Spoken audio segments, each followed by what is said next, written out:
morning has come. Arise and greet the day.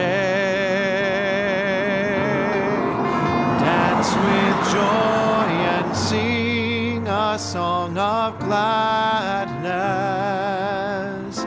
The light of hope here shines upon each face. May it bring faith to guide our journey.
Welcome to Live Oak Unitarian Universalist Church of Cedar Park, Texas. My name is Kaya Hartwood. I'm the assistant minister here.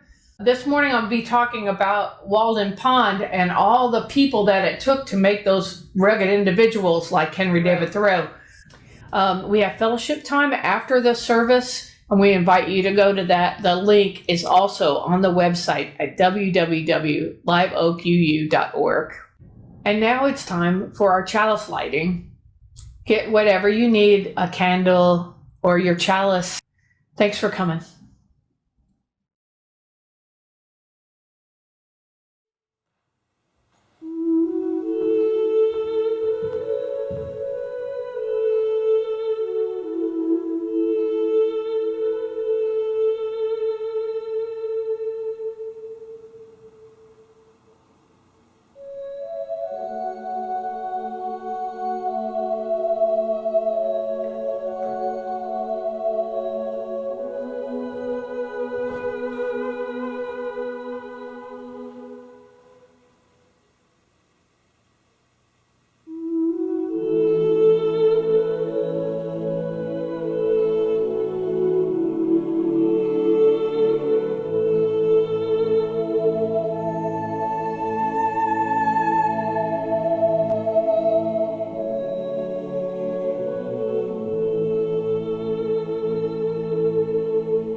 and bids the soul in search of truth adventure boldly and explore. Prophetic Church, the future waits your liberating ministry. Go forward in the power of love, proclaim the truth that makes us free.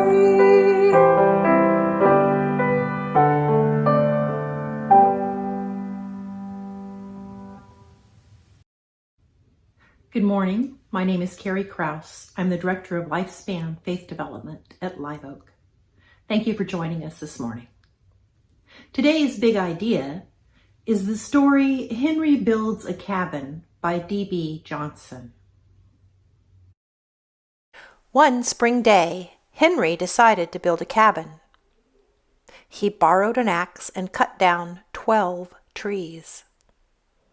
Henry cut the logs into square beams, and he notched the beams to fit into corner posts.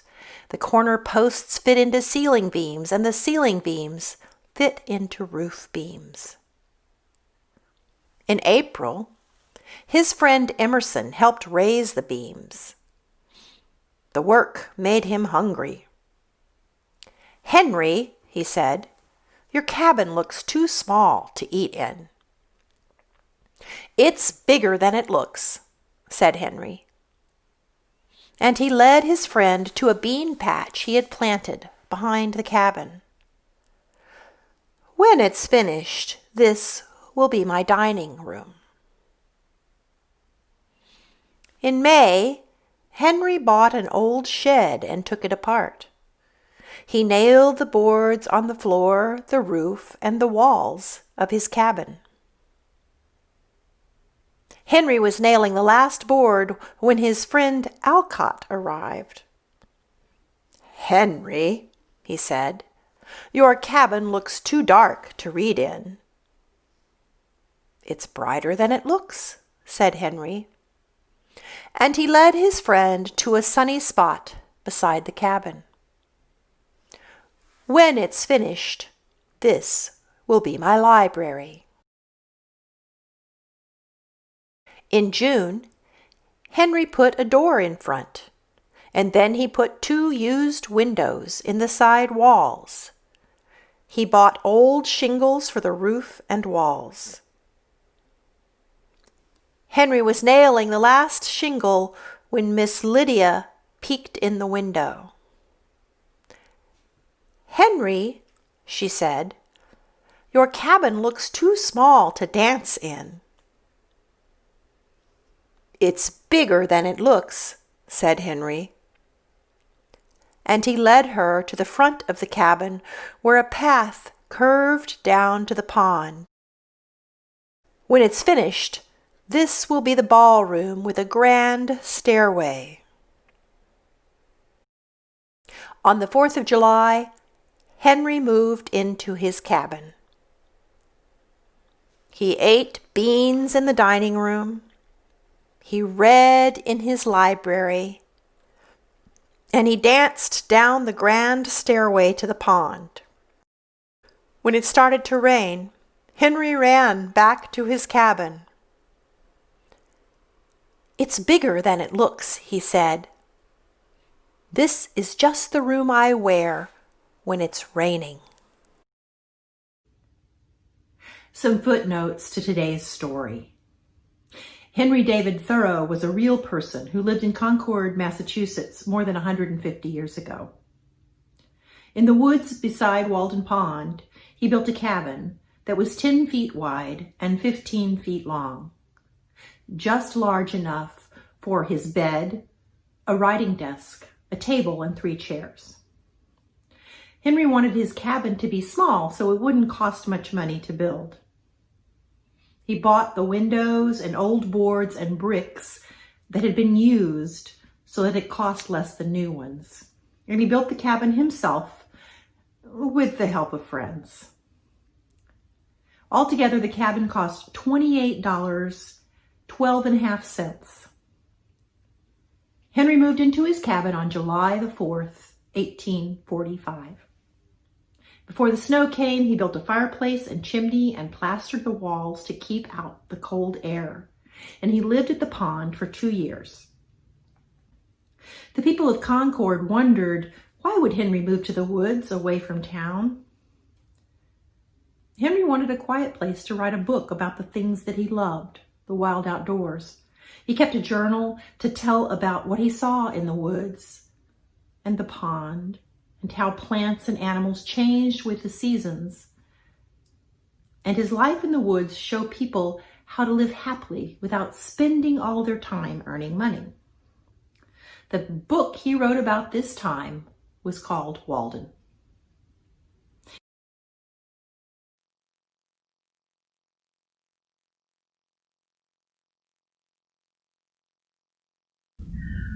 Our meditation this morning is a meta-meditation from the Buddhist tradition. Each of these sections could be repeated for 6 months to a year before moving on to the next, but please repeat after me if you choose to. The first time we say this for ourselves. May I be free from danger. May I be mentally happy. May I be physically happy.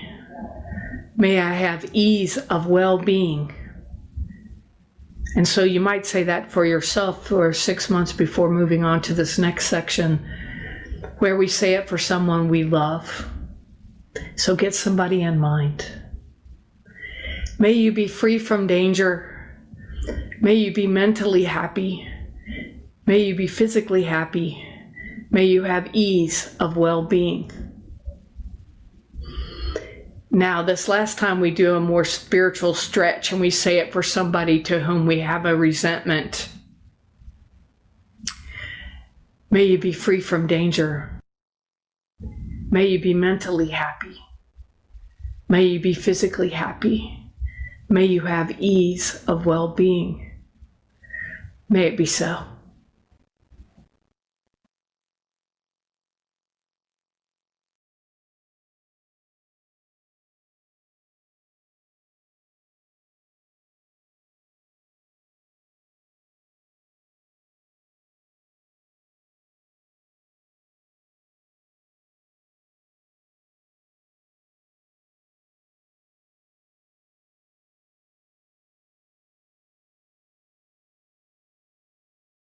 I am you are me. That's what I said. I am you are me. Don't you see? I am you are me. That's what I said. I am you are me. Don't you see? I am you are me. That's what I said. I am you are me.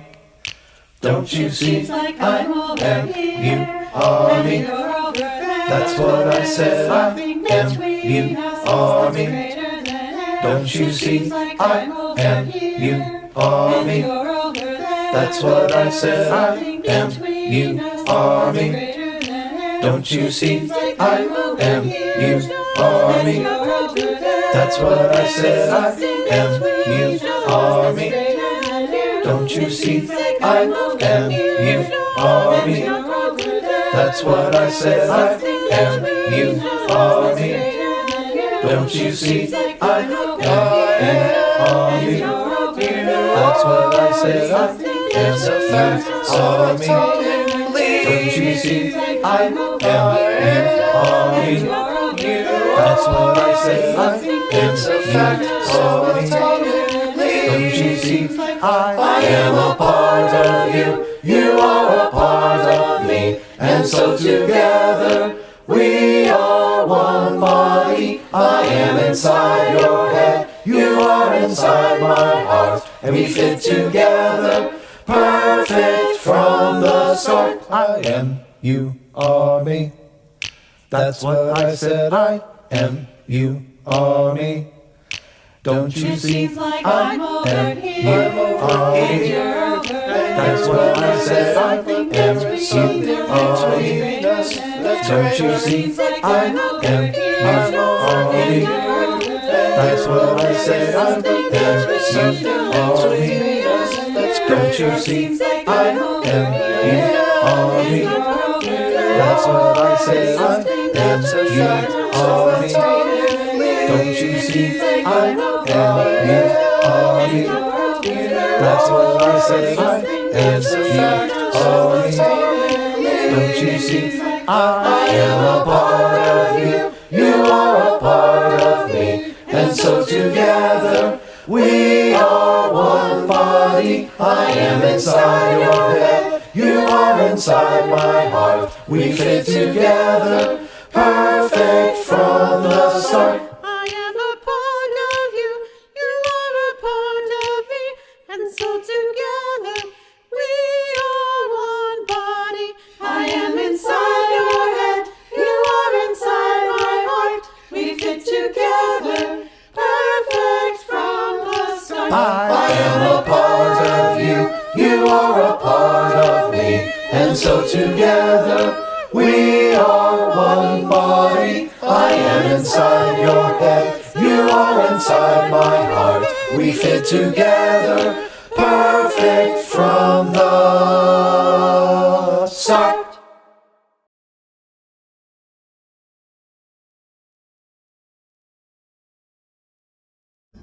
Good morning. This morning we're going to talk about on Walden Pond, Henry David Thoreau and the transcendentalists that lived in Concord. This is not going to be your normal Walden talk where we talk about how great and individualistic everyone is and how they made themselves and they were just such saints of transcendentalism. So I'm going to talk about some of the people that get left out of the story, talk about how that might affect how we think of ourselves and the privilege that we have in our culture and who's got the privilege and who doesn't. If we're going to change it, we got to look at it. We really have to start with Ralph Waldo Emerson, who liked to be called Waldo. Now, Ralph Waldo Emerson was born in 1803. That's the same year that Beethoven dedicated a piece to his hero, Napoleon. And then when Napoleon declared himself emperor, he crossed it out. Keats, Shelley, Coleridge, Wordsworth, that sort of thing is going on. In Germany, you've got Goethe and Herder. That is the intellectual stimulation, the serious food of the day. And even American scholars are interested in those things. Moving from that more puritanical, Calvinistic sense that nature was evil to this new place where maybe human nature and nature itself is more valued. Emerson's father and his grandfather had all been Unitarian ministers. His father died when he was about 9, and his aunt, his curmudgeonly aunt, Mary Moody, paid for him to go to the Boston Latin School. He went to Harvard, became a minister. He was ordained in 1829. He gets married the same year. His wife, Ellen Tucker, is wealthy, and she's supposed to inherit a lot of money when she turns 21, but she dies of tuberculosis. Ralph Waldo is devastated to the point that a year after she died, he dug her up and looked in the coffin. He missed her so bad. At the same time, he's having a spiritual crisis over communion, because he just cannot get over this concept that Christ is literally in the blood and the bread. His congregants are not happy with him. He starts spouting a lot of transcendental ideas are beginning to form. And he's a philosophical guy by nature. And he keeps talking, and he leaves the church after Ellen dies and moves to Concord, Massachusetts in 1834. So Ralph Waldo sued Ellen's family over the inheritance, and he won in court. So then he didn't have to be a minister anymore. He basically was well off. And the truth is that Emerson paid for everybody. He created the Genius Cluster in Concord. He invited people to live there. He owned a lot of properties. He was able to rent out or pay people's rent.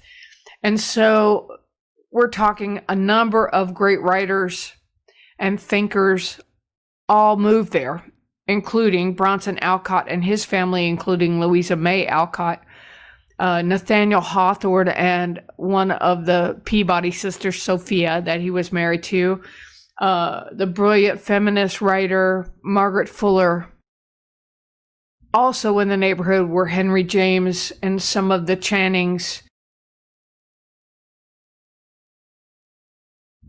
So here's a big genius cluster in Concord, and they all live basically a mile, 2 miles at the most from each other, and they're able to hang out. So there wasn't any lack of intellectual stimulation, and they all helped each other, and there's a lot of community involved, and all the people, all their families who did all the work.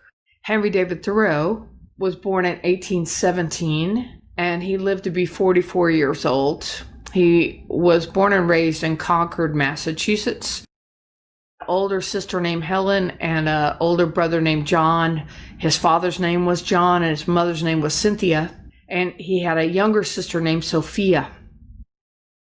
He grew up and he was a good student, and his father managed to raise the $179 a year to send him to Harvard. That's what you did. You went to Harvard to either be a minister or a teacher or a doctor or something like that.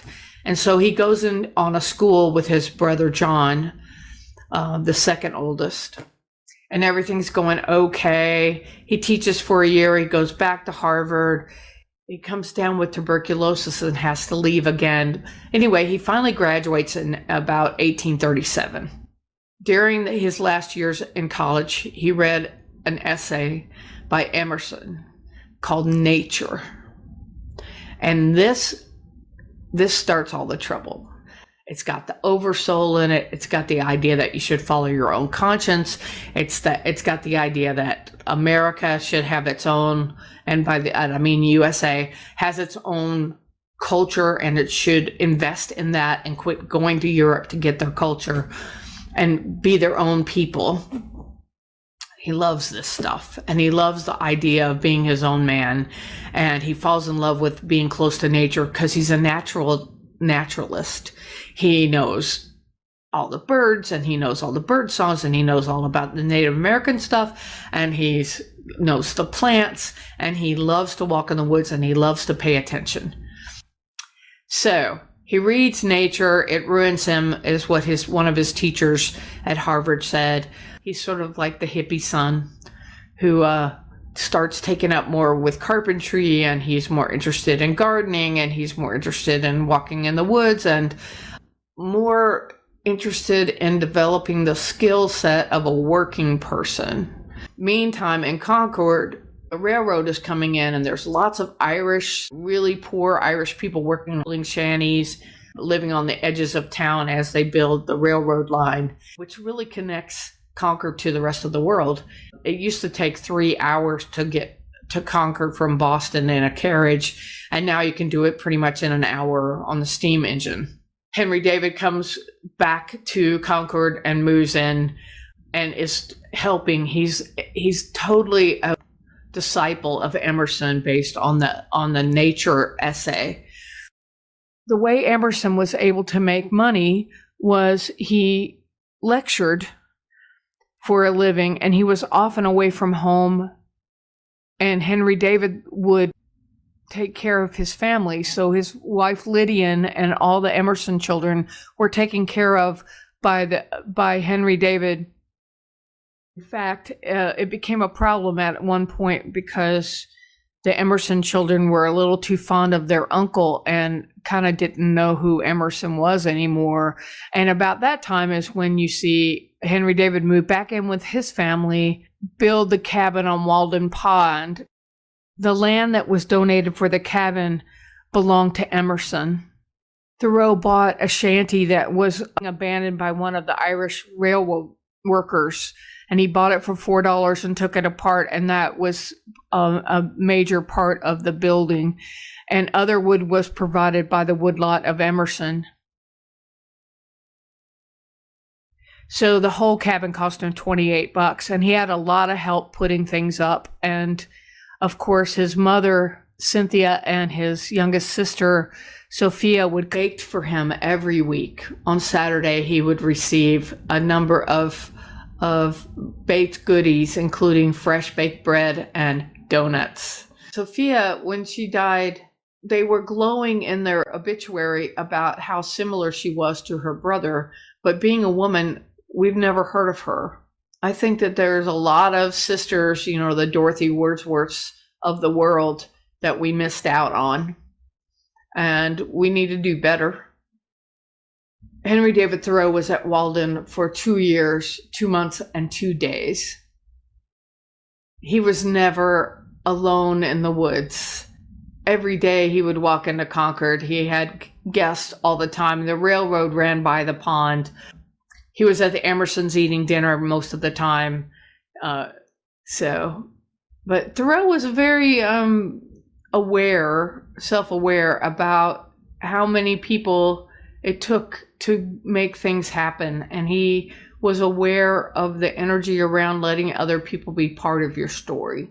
And Henry David says, "I went to the woods because I wished to live deliberately, to front only the essential facts of life and see if I could not learn what it had to teach, and not, when I came to die, discover that I had not lived."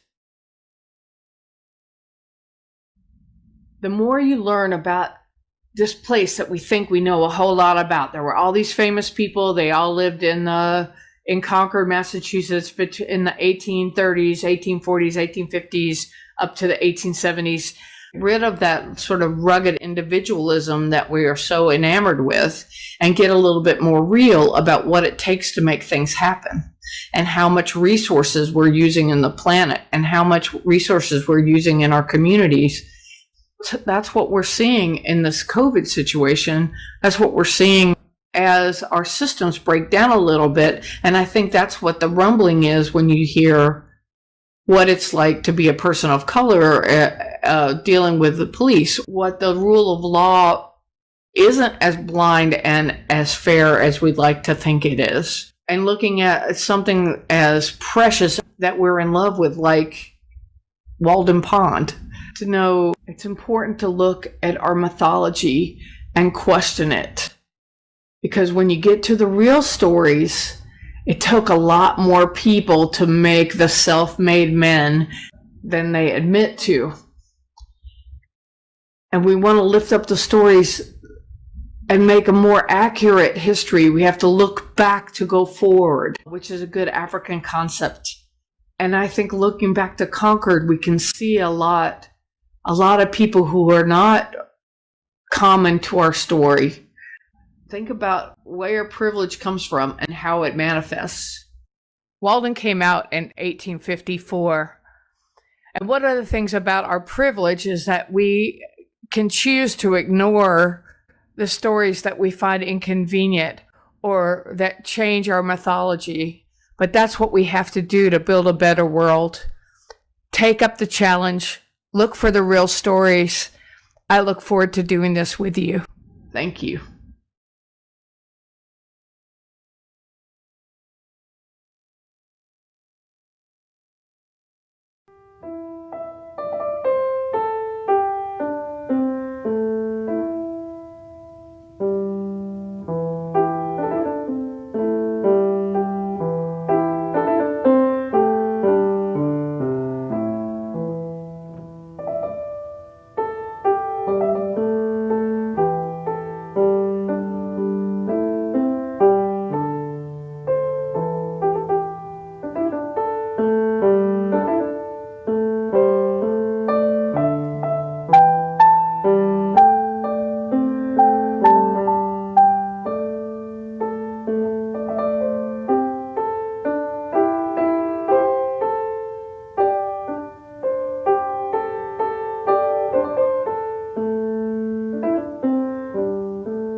is still with thee, nor leaves thy sight.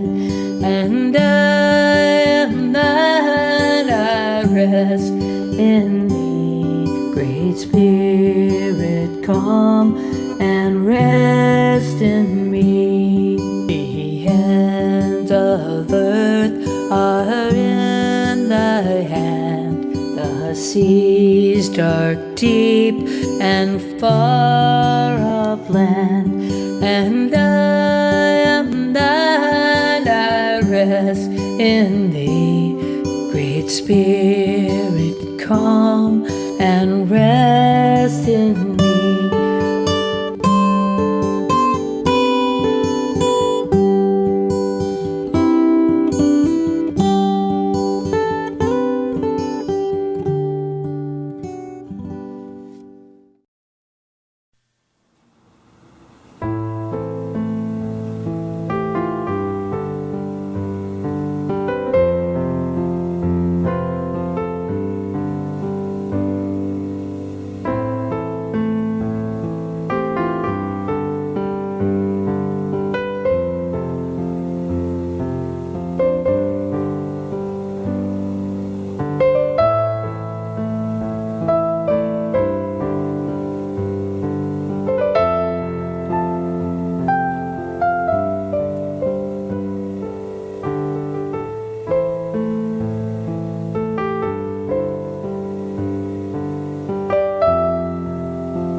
Thanks for joining us today. We're really happy that you came. And if you would like to participate in our fellowship time, our virtual coffee hour, you can find the link to that on our website at www.liveoakuu.org. We look forward to seeing you there. I want to thank everyone who worked on this service. It takes many people to put a virtual worship service together, from the music to the technical aspects to the video editing and the music mixing. So we're really happy that you participated, and we want to thank each and every one of you who helped make this happen. I'm Kaya Hartwood. Thanks again for attending Live Oak today. Come hang out with us virtually at our fellowship hour immediately following the service. The link is on the website. Thanks again. See you at coffee hour.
It's times like these and time again.